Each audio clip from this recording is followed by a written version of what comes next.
Langsung aja. Sebelah sini Bang Iwan. Oh, ya.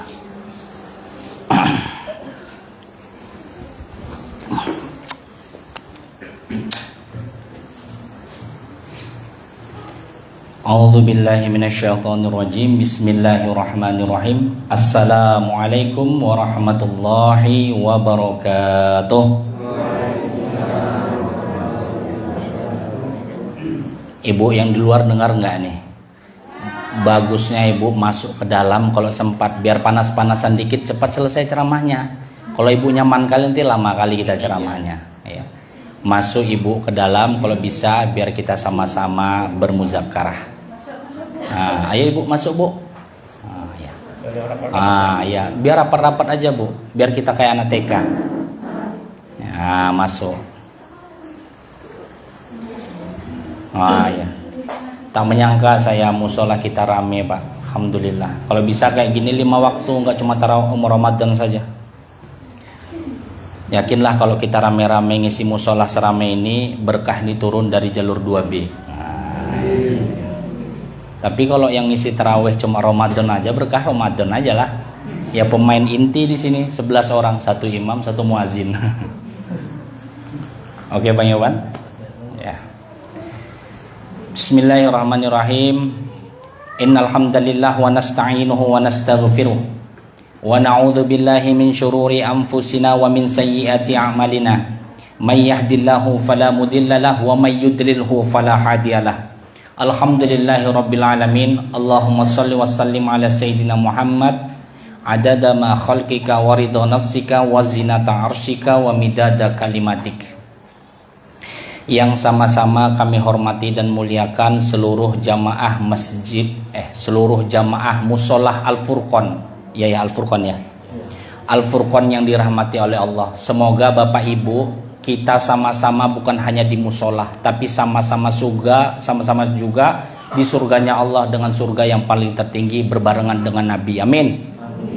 Kita minta surga jangan yang rendah Ibu, serius. Kita minta langsung surga yang paling tertinggi. Surga berbarengan dengan Nabi. Nggak usah surga yang rendah-rendah. Nggak salah Ustaz, aku biarlah masuk surga di pintunya aja, nggak apa-apa, megang aja. Jangan Bu. Langsung minta surga yang paling tinggi.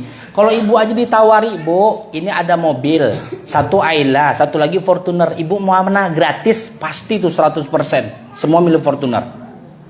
Kalau adalah orang yang milih Ayla, agak lain waknya aku rasa. Iya.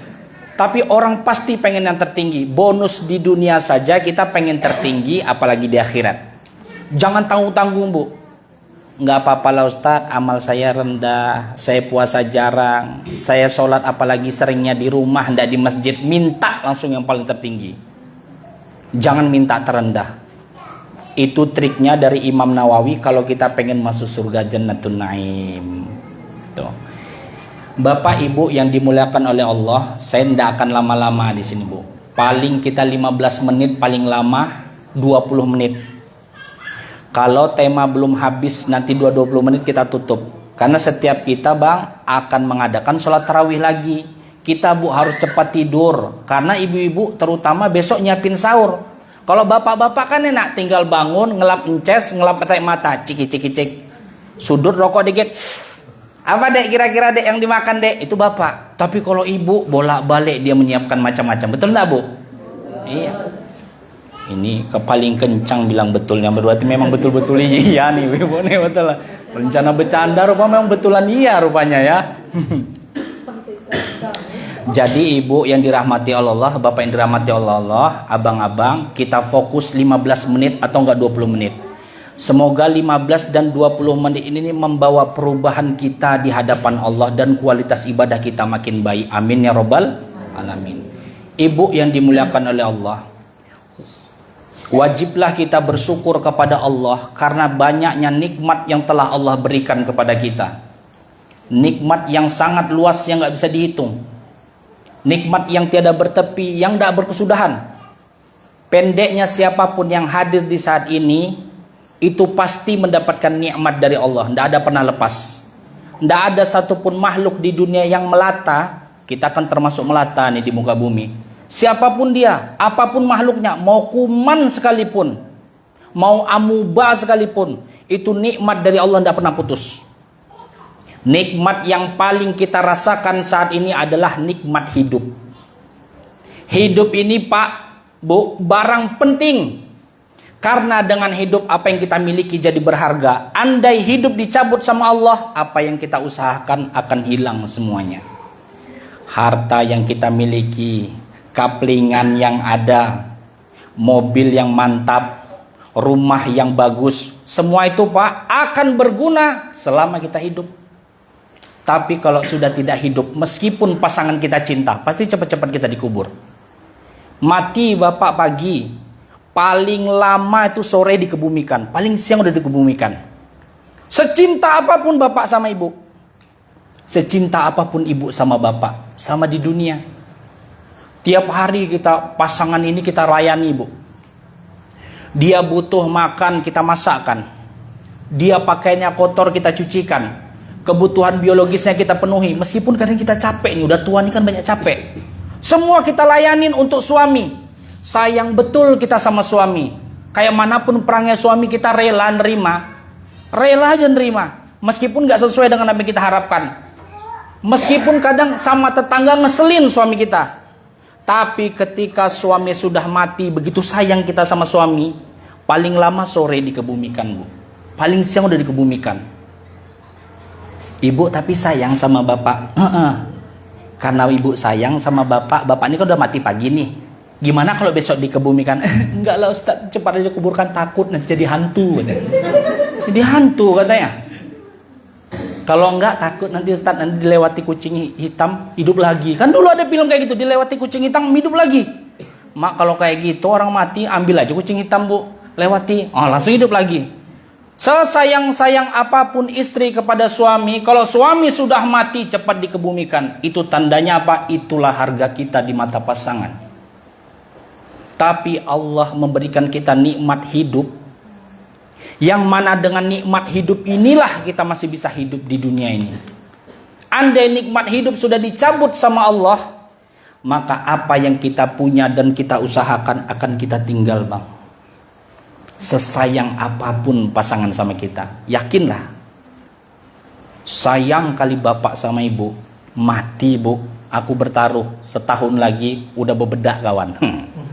Kalau enggak rambutnya bersisir Bang, bersisir lah, awak masih muda, binilah matilah setahun, malam-malam apalagi dingin, lah gerinyang sewa, payah nahan nih. Karena masih muda, takut terjerumus pada sesuatu yang tidak benar, akhirnya menikah. Padahal sayang kali. Dulu janjinya sehidup semampus. Dek, aku sehidup semati sama kamu. Waktu masih hidup. Percayalah Ibu Bapak, kalau sudah mati pasangan kita akan nikah lagi. Tidak haram, tapi itulah harga dunia. Allah memberikan kita nikmat yang sangat banyak. Allah berikan kita nikmat hidup. Dengan hidup ini, apa yang kita miliki, itu berguna. Kalau nikmat hidup sudah dicabut sama Allah, apa yang kita miliki tidak ada lagi guna. Maka Ibu dan Bapak yang dirahmati oleh Allah, perkara hidup ini bukan perkara berapa sehat kita Bang. Bukan berapa tinggi jabatan kita, bukan berapa banyak harta kita. Kita praktisi kesehatan Bang. Tiap hari fitness. Kalau sudah wayahnya hidup mati, meskipun di kasur, kadang mati. Di kasur tidak mati, di jalan mati. Tidak di jalan mati, kadang di rumah mati. Dimanapun kita bisa mati. Kenapa mati? Karena nikmat hidup itu sudah dicabut oleh Allah. Maka untuk itu Bapak Ibu, hal yang paling kita syukuri untuk saat ini cuma satu. Nikmat hidup yang diberikan oleh Allah. Ucapkanlah nikmat yang urgen itu dengan ucapan Alhamdulillah. Ya Allah, semoga dengan Alhamdulillah Engkau catat hamba menjadi hamba yang bersyukur, minimal dari segi perkataan. Perkataan dulu Bang. Perihal penjabalan syukur itu panjang, itu belakangan. Yang penting dari segi perkataan kita sudah mampu mengucapkan syukur Alhamdulillah. Nah udah 5 menit, tinggal 15 menit lagi. Salawat berbahterakan salam. Tidak lupa pula kita hadiahkan kepada junjungan alam, Baginda Rasulullah Sallallahu Alaihi Wasallam. Sorry ya Ibu, saya sengaja ngejar waktu nih. Saya bisa aja pelan. Salawat beserta salam, tidak lupa pula. Agak Bapak paham Stek. kita haturkan kepada Rasulullah. Bisa juga nanti tidak habis materinya. Karena maksimalnya ceramah itu cuma 20 menit. Ada dua alasan, Bu. Yang pertama, yang ceramah capek muncungnya. Yang pertama. Yang kedua, konsentrasi manusia cuma 20 menit, Bang. Lewat 20 menit, kaki gini. Yang kedua gini nanti. Yang ketiga naik lagi sebelah kiri, Bang. Dalam hati, kok Ustaz kok lamo, lay ceramah, capek lah ceramah kok lamo, aden kok. Kan gitu. Cuma 20 menit saya minta. Oke, kembali tadi ya ke sholawat beserta salam ya. Sholawat beserta salam tidak lupa pula kita hadiahkan kepada junjungan alam baginda Rasulullah sallallahu alaihi wasallam. Saya ulangin. Baginda Rasulullah sallallahu alaihi wasallam. Besar harapan kita, Pak. Semoga dengan kalimat yang ringan ini seperti sholawat, kita bukan hanya diakui sebagai umat Rasulullah, tapi kita mendapat syafaat dari Rasulullah. Amin ya robbal. Kalau ada yang mencari cinta sejati di dunia, sebelum kita mencari orang itu, sudah duluan Rasulullah memberikan cinta sejati sama kita, Bu. Rasulullah itu di akhir hayatnya itu masih mikirkan umatnya. Udah mati disiapkan satu tiket. Apa tiket itu? Syafaat. Rasulullah itu kenal betul sama kita, Pak. Kalau kita rajin sholawat, sering kita berkirim surat, sering kita bersolawat, Rasul kenal sama kita, Bu. Meskipun kita tidak pernah jumpa. Alangkah merananya kita kumpul dengan orang Islam, bergaul dengan orang Islam, yasinan dengan orang Islam, menggosip dengan orang Islam, bercengkrama dengan orang Islam. Begitu dibangkitkan di padang mahsyar, kita di barisan orang-orang Cina. Kenapa? Karena kita bolak-balik kemana-mana bawa HP. Bagi kita HP lebih banyak kita pegang daripada sholawat. Bangun tidur yang dicek apa? Mau ke kamar mandi yang dibawa? Lagi dapat musibah postingnya pakai? Lagi dapat nikmat pakai? Semua pakai HP. Tidak masalah sih sebetulnya pakai HP. Serius, tidak masalah. Tapi yang salah ketika kita lebih banyak menghabiskan waktu dengan HP ketimbang sholawat. Nah, ini yang jadi masalah. Banyakin sholawat karena itu yang paling kita butuhkan nanti. Karena Rasulullah itu memberikan syafaatnya itu seberapa banyak kita sholawat kepada Rasulullah. Nah, ini dia. Nanti Ibu di akhirat sana kita ini ditimbang gak karu-karuan, Bang. Gak karu-karuan kita ditimbang. Amal ibadah kita banyak berantakan, sholat kita banyak tidak khusyuk, zikir kita tidak nyampe ke hati. Kita kan zikir kan cuma di bibir, Abang. Subhanallah, kata Bang, subhanallah, subhanallah, subhanallah. Mata tapi ciang, subhanallah, subhanallah. Enggak tahu apa di pikiran tuh. Allahu Akbar, ini Ibu Allahu Akbar, itu jangan coba dengan nanti kalau ada hujan. Itu kalau Allahu Akbar ada hujan, itu 4 rakaat zuhur tewas cuma 2 menit. Allahu Akbar, kritik. Oh, mak kayak patukan ayam. Kira-kira Ibu, sholat seperti itu yang bernilai di mata Allah nanti? Saya rasa tidak. Banyak ibadah kita, Pak, yang kurangnya itu ditutupi dengan sholawat. Rajinlah bersolawat. Karena kata Rasulullah, ini kata Imam Nawawi dalam mensyarah kitabnya Al-Manawa, barang siapa yang bersolawat kepada Rasulullah meskipun dia ria, bayangin, meskipun ria dapat balasan. Tapi beda, Bu, dengan sedekah. Sedekah kalau niatnya karena manusia, besar sedekah itu kecil di mata Allah. Tapi berbeda dengan solawat. Solawat meskipun ria, meskipun pakai lagu, meskipun modif-modifan salawat banyak. Mau pakai Sayyidina boleh, mau tidak pakai Sayyidina boleh. Kalau kita rajin bersolawat, Rasul kenal sama kita. Kalaupun kita ria, pasti dibalas. Ini hebatnya. Solawat bisa dibacakan kapan saja. Asal jangan di kamar mandi. Di mana saja. Tidak perlu ngucap bibir, dalam hati. Allahumma shalli ala sayyidina Muhammad. Yakinlah, kalau ada di dunia ini cinta sejati, Rasulullah sudah memberikan cintanya kepada kita. Dia siapkan syafaat untuk kita. Kita butuh, Bu. Butuh sama syafaat itu. Tidak ada yang tidak butuh. Kita butuh. Kalau sekarang yang kita butuhkan memang harta, Bu. Kita butuhkan suami, kita butuhkan istri, kita butuhkan kendaraan, kita butuhkan rumah, kita butuhkan kerjaan, kita butuhkan duit, semua kita butuhkan. Kalau sekarang, nanti ada masanya berganti kehidupan, yang kita butuhkan bukan yang di dunia ini. Berbeda lagi kebutuhannya. Apa kebutuhannya itu? Amal ibadah ibu dengan banyaknya sholawat. Banyakin sholawat. Semoga dengan banyaknya sholawat kita dianggap sebagai umat dan berhak mendapatkan syafaat. Amin ya robbal. Amin kan ibu? Banyak kali amin. Amin ya robbal. Ngantuk ibu nih. Udah 15 menit juga Bang Iwan. Gimana? Tinggal 5 menit lagi. Ya. Ini saya. Dah. Bapak Ibu yang dimuliakan oleh Allah, kita masuk tema. Ada salah satu doa dari banyaknya doa yang diabadikan sama Allah di dalam Al-Quran yang wajib kita baca. Ini kunci Bu, belum pernah saya buka kajian ini dimanapun.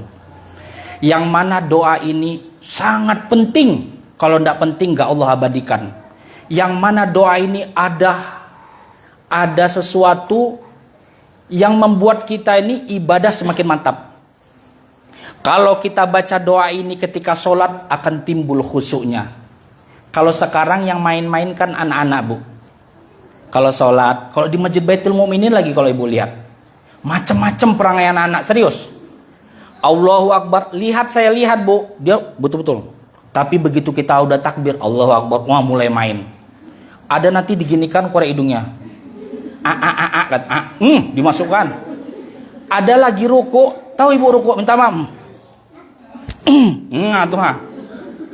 Ada orang lagi sholat, diblorotkan lagi.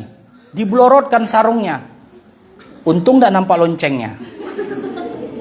Nggak serius Bu. Kembali tuh mukminin lah kalau nggak percaya. Kayak taman kanak-kanak sana tuh.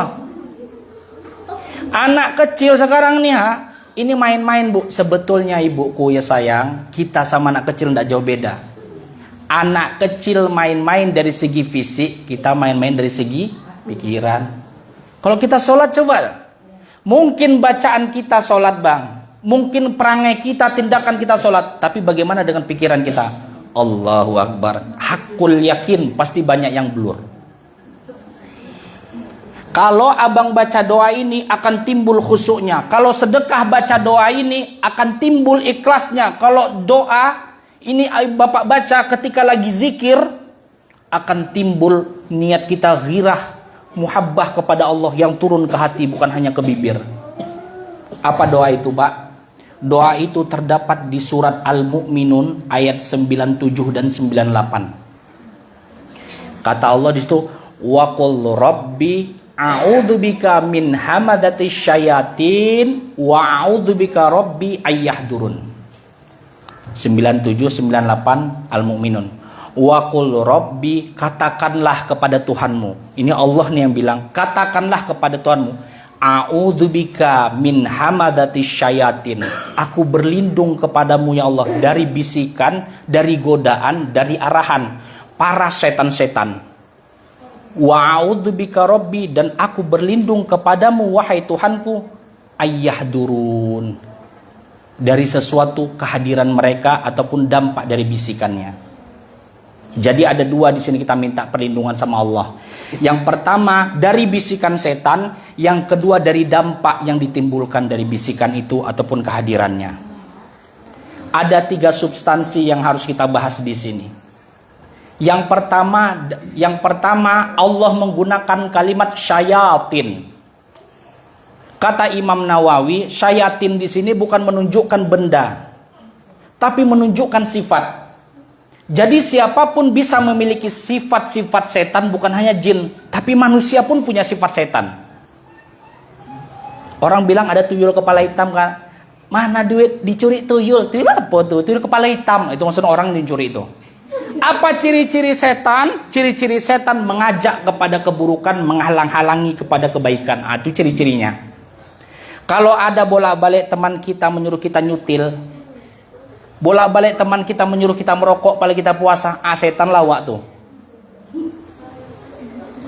Karena kita disuruh kepada yang buruk, dihalangi kepada yang baik. Jadi syayatin di sini adalah sifat, siapapun bisa memiliki sifat setan, bukan hanya jin tapi manusia. Itu substansi yang pertama. Yang kedua poin, Allah ingin menerangkan kepada kita bahwasanya bisikan setan itu sangat berbahaya. Kadang lidah kita, Bu, ditempeli sama setan. Kapan ditempelinya? Ketika kita menggibah orang. Nah, ini dia. Ibu-ibu nih kalau rewang nih, luar biasa. Kalau rewang dia bermazhab-mazhab. Ini kelompok 5, ini kelompok 5, kelompok 5. Yang ngupas bawang ada, bapak-bapak termasuk. Cuma bapak-bapak jarang. Bapak-bapak banyak merokok aja. Ini kumpul 5, kumpul 5, kumpul 5. Itu yang ngupas bawang, Bu, itu cuma 5%. 95% ngupas aib orang. Kau tahu anak siapa itu? Anak hamil luar nikah. Oh, masa? Semakin kecil suaranya semakin akurat. Betul nggak, Bu? Semakin kecil semakin akurat. Tapi kalau mangana pula, itu enggak tuh, Bu. Itu bohong aja, dopok aja tuh. Tapi kalau semakin kecil merah-merah, itu pasti akurat tuh. 5% ngupas bawang, 95% ngupas aib. Nah, itulah dia. Kalau lidah ini lebih banyak berkata yang sia-sia, lebih banyak menggosip, itu sungguh lidah ini sudah dititipi sama setan. Maka kita berlindung kepada Allah agar kita tidak memiliki sifat setan. Substansi kedua. Lalu bisikan setan ini, Bu, itu luar biasa hebatnya. Terkadang kita gini, Pak. Ada orang enak kalilah kadang mencuri itu ya, enggak nanam kebun, enggak nanam sawit, enggak beli modal, enggak melihara kebun, tiba-tiba sudah jadi dimaling aja. Kayaknya kok enak kali pencuri itu daripada kita yang normal. Kalau ada pikiran kayak gini, sungguh otak kita sedang disisipi oleh iblis ataupun setan. Ini disisipi, Bu. Kenapa? Karena kita lebih banyak memikirkan yang buruk daripada yang baik. Kadang kita berpikir kadang lebih enak pula lah pacaran daripada nikah. Kenapa? Kalau nikah butuh modal besar, perempuannya itu-itu saja. Tapi kalau coba pacaran, asal kita punya duit, aneka ragam perempuan bisa kita nikmati. Kalau ada pikiran kita kayak gitu, Pak, maka sungguh pikiran kita tuh lagi ditunggangi sama setan. Maka kita baca ayat ini agar pikiran-pikiran buruk itu hilang dari otak kita. Itu poin kedua. Poin yang ketiga, Allah ingin mengajarkan kepada kita bahwasanya musuh kita cuma setan. Banyak ayat-ayat Al-Quran Allah terangkan, wa inna lakum aduwwum mubin. Dan sungguh setan itu adalah musuh yang nyata bagi kamu. Jadi musuh kita, Bu, bukan orang yang berhutang tidak bayar. Musuh kita, Pak, bukan orang yang kita benci. Musuh kita bukan orang yang pernah menzalimi kita. Manusia adalah kawan kita. Hanya saja Allah titipkan kita senang berkawan ataupun tidak. Tapi musuh kita yang sebetul-betulnya adalah setan. Setan itu tidak akan pernah ridho kalau kita masuk surga. Dia pengen kita tergelincir semuanya ke neraka. Dari zaman Nabi Adam. Bayangkan kedudukan dia tinggi, setara dengan malaikat. Karena satu kesalahan, tidak mau hormat sama Nabi Adam, turun. Yang dulu pangkatnya tinggi hilang. Yang dulu badannya bagus berganti dengan badan jelek. Dulu pakai mahkota, hilang mahkota, tinggal tanduk. Dulu kukunya indah, hilang kuku indah, tinggal bercakar caring. Dulu kulitnya mulus, hilang kulit mulus, berganti dengan sisik.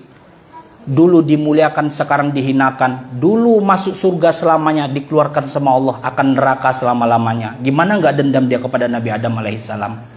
Maka dendam ini dibawa sampai hari kiamat. Tidak akan pernah ridho dia kalau kita masuk surga. Pasti aku akan menggelincirkan manusia ke dalam neraka. 3 substansi ini harus kita pahami. Kalau musuh kita adalah iblis ataupun setan. Yang kedua, berbahayanya bisikan setan. Yang ketiga, setan di sini bukan benda, tapi adalah sifat. Siapapun bisa memiliki sifat setan. Semoga kita semua menjadi orang yang betul-betul dihindarkan dari sifat setan dan jangan jadi setan. Amin ya robbal. Amin kan, Bu? Amin ya robbal. Oke, udah 20 menit, 5 menit saya minta maaf, kok saya korupsi waktu 5 menit. Jadi jangan 20 menit. Wabillahi taufik wal hidayah wal inayah. Semoga kita semua bisa berjumpa di lain waktu Saya pun dipaksa di sini sama mama saya. Ya, kalau nggak dipaksa nih Pak, saya nggak di sini Pak. Kenapa? Karena menjaga masjid. Karena di masjid itu seperti anak TK. Lebih banyak jamaah yang anak-anak daripada bapak-bapaknya. Dulu bapak-bapak 3 sop, anak 2 sop. Dulu, bukan sop ayam ya, soft. Tapi semakin maju Ramadan, bapak-bapak pada hilang. Tinggal anak-anak. Mulailah Pak Sahidin jadi imam, saya jadi satpamnya di belakang. Sampai sekarang ibu, sholat saya berantakan. Saya sholat tarawih lagi di rumah. Kenapa? Orang tidak bisa khusyuk. Aminnya ibu, cobalah sesekali sana biar agak adventure dikit. Pak Sahidin bilang, waladhalin, anak-anak, amin. Sampai Haji Budi itu, SPBU, sampai marah. Siapa tadi yang teriak-teriak sama amin? Dia aja anak tuh. Kayak orang Paul, dia aja. Tapi begitu sholat teriak lagi dia. Pokoknya kalau kita marahin anak-anak Pak, hilang harga diri kita. Serius. Kalau mau adventure sholat di Masjid Baitul Mukminin coba. Oke? Lebih dan kurang saya minta maaf. Semoga anak-anak sini jangan ribut. Tetaplah kita menjadi generasi yang baik. Wabillahi taufiq wal hidayah wal inayah. Assalamualaikum warahmatullahi wabarakatuh. Lewat Bang Iwan.